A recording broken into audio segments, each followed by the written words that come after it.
What's going on, guys? Andrew Piluk Hockey here, back again with another video and another day and more news for the Toronto Maple Leafs. More news and rumors in this video. There's actually quite a lot to discuss in here as well. Some real rumors coming out from Elliotte Friedman today.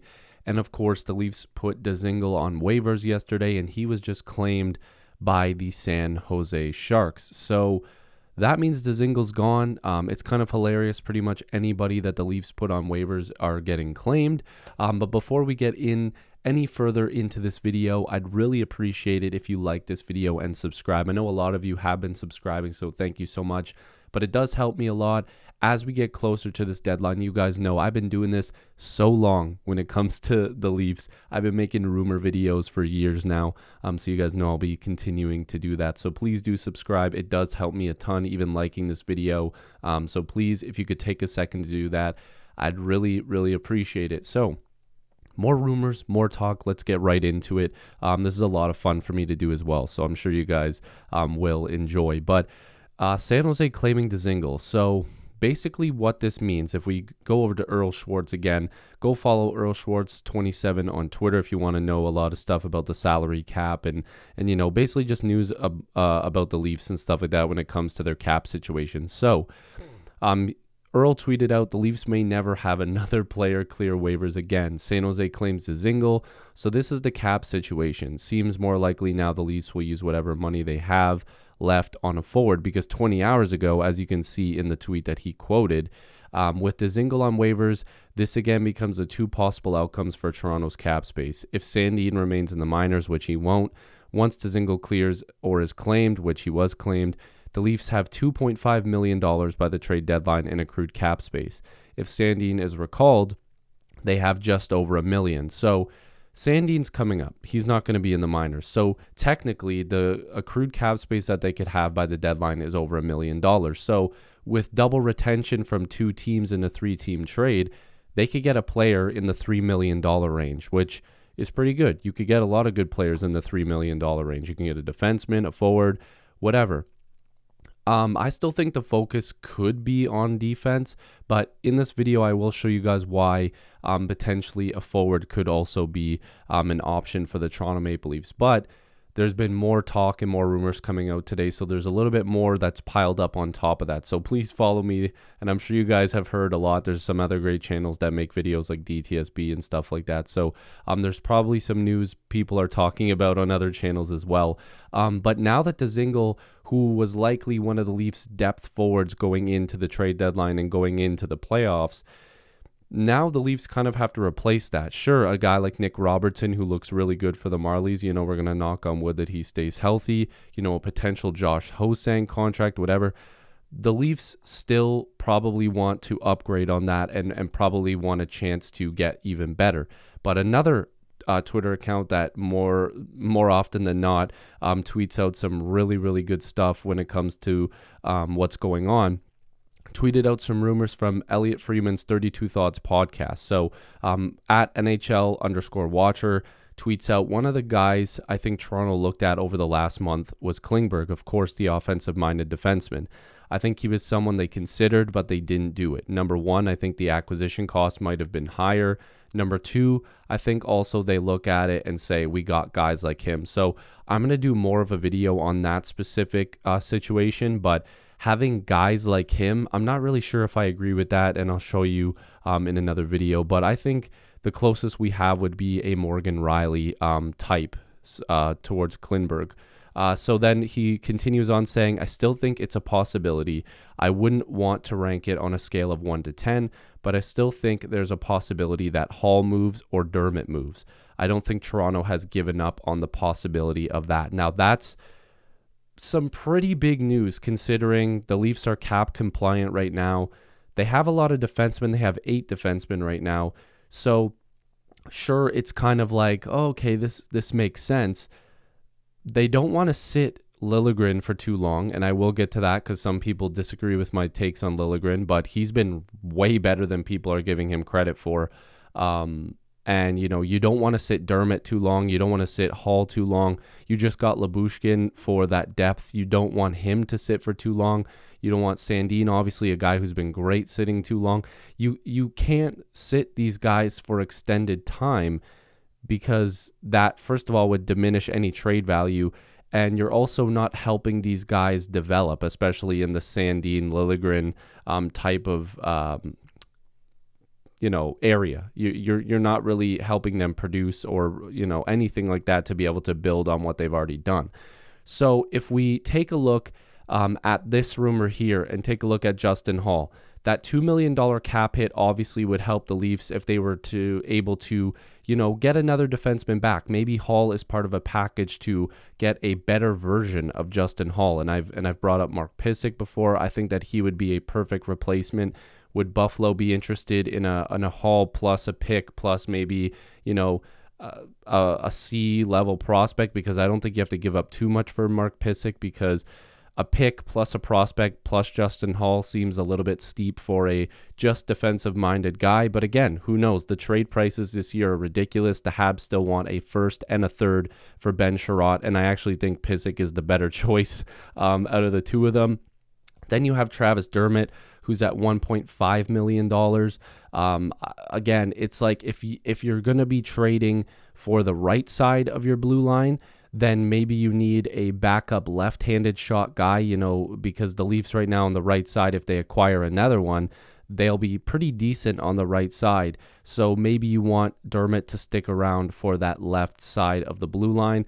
I don't think that they would trade both of them, but if the Leafs were truly going all in and they believe that their defensive depth with guys like Hollowell or Biega or anything like that in the minors was good enough for them, I don't know. I would just rather keep one of them, and if you're going to save some money, I would just keep Dermott. But we're just sitting here speculating, but this is a legit rumor because the Leafs have had Dermott and Holl available, I guess, for 3 or 4 different times this season, it seems like. So right now, as it stands, with now obviously having Dzingel claimed, regardless if he was in the minors, his cap hit would have been buried. So $366,000. Obviously, Sandin back in on the team because they're definitely not going to keep him in the minors. I wonder if they try that with Liljegren, but I'll show you guys why that wouldn't make any sense.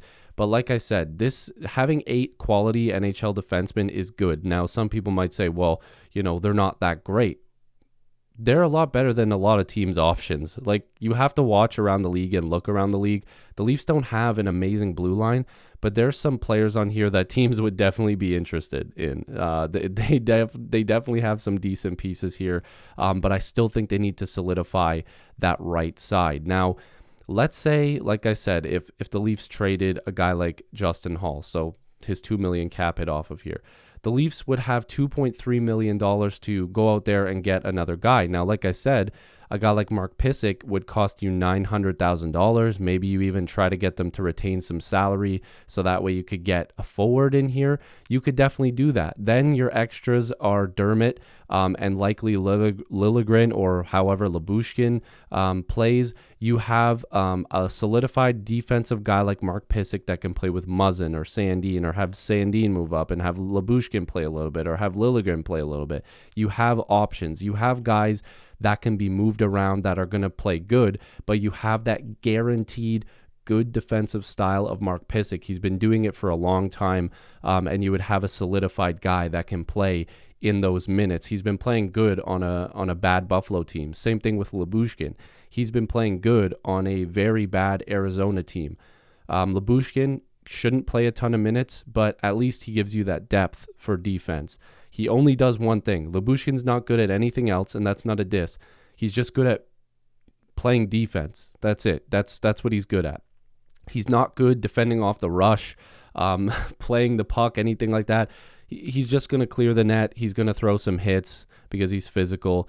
And then with Mark Pysyk, he's a little bit more rounded when it comes to playing defense. So you'd have two really, really good defensive stoppers there. And then you'd have Liljegren and Dermott and Sandin as guys that can come in there and give them some rest here and there. But I think that they'd be pretty solidified, pretty decent on that aspect. So you could get a guy like Mark Pysyk and still be able to upgrade with trading Justin Holl. And like I said, if you get that salary retention, a $2 million area of cap space, you could get a guy who's making $4 or $5, $6 million if you get double salary retention, which is entirely possible.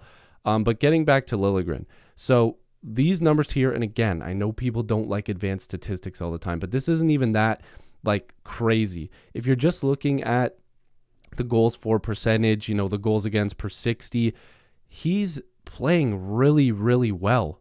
He's very, very good this year. I think it's very underrated how he's playing. These numbers don't just reflect, like it's just one stat. These are good numbers for a defenseman. And regardless of if he plays in a sheltered role or not, the Leafs need to see if they can keep progressing him and getting him better. I've seen some people saying, they can't do that right now. Yeah, they can. They're in a pretty decent spot right now. Liljegren's been playing well. Keep developing him, keep playing him like they've done with Rasmus Sandin.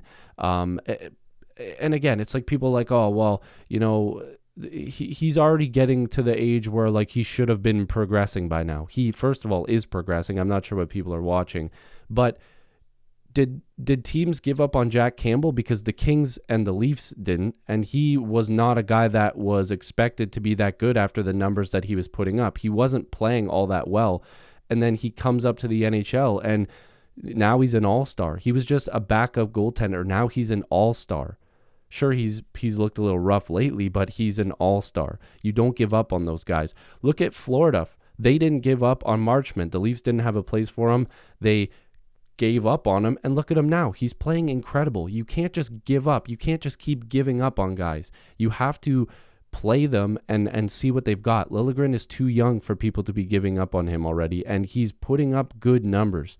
So I'm not really sure, why there's Liljegren hate out there, but he's been good in my eyes. Now, the next thing I want to get to here is Frank Saravia talking about the fact that if the Leafs like what they see from Lyubushkin, then this trade certainly gives them the flexibility to take a swing at a forward like Hagel. Yes. Best part is by moving Ritchie's contract, it's really of no cost to try Lyubushkin. So basically, because the Ritchie contract is gone, they're just essentially replacing Ritchie with a depth defenseman, which is better for us. We needed another defenseman. So if Lyubushkin works out and, they're able to trade a Justin Holl, they're going to have money to be able to get a cheap defenseman, or maybe spend on another defenseman. Maybe they put all their chips in blue liners and they take all their cap space and get a guy that's in the $4 to $5 million range in a cap hit, get some double retention, push all their pieces in, a first round pick, a prospect, and try to get a solidified top 4 guy. Or they get a guy like Mark Pysyk, like I've said, who can certainly play top 4 minutes and give you good defense, and then try to upgrade on the forward core with a guy like Hagel. Now, Brandon Hagel wouldn't just benefit the Leafs this season. That $1.5 million cap hit is for the season after and the season after. And he's been producing for the Chicago Blackhawks. 27 points in 46 games played, a bit of a jump from his 24 points in 52. He's been playing with their top players. He's got 14 goals and 13 assists. And I said it in the last video, it's like acquiring another Michael Bunting. Sure, his contract is a little bit more expensive, but you're getting him for the next couple of years. You've got a guy that you can pencil into the lineup that can give you a little bit of everything. He's not the softest guy out there. He's dropped the gloves a couple of times from what I've seen. I mean, I have seen him play. I don't know enough about him to just be like, oh yeah, this is a perfect piece. But if you just look at the base of what people are saying about him and from what I've seen, it's a good fit for the Leafs contract-wise, points-wise, and could be an ad for the Leafs. You can never have too much depth going into the playoffs. And I think people are losing sight of the fact that the Leafs kind of have to be an all-in team. They have to. They have to win. The window isn't closed, but it's going to close each and every year that they keep losing in the first round. People are going to lose their jobs. The roster's going to need construction again. Why not push your pieces into this team right now? They're playing so well. The pace they're on, they just look amazing. So let me know what you guys think. I think they need another blue liner. I think they need a forward, a depth one. But if they push their pieces in on the blue line, I will definitely not complain. I'll be super pumped about that. Go get another top 4 guy. Go get another depth guy. I don't care. Mark Pysyk would be the guy. But again, let me know what you guys think. Again, please like this video, subscribe. It does help me a ton. I'd really appreciate it. Thank you so much, though. Even if you disagree with me, thank you for watching. And hopefully I'll see you in the next video or stream. Peace. Leave your comments down below.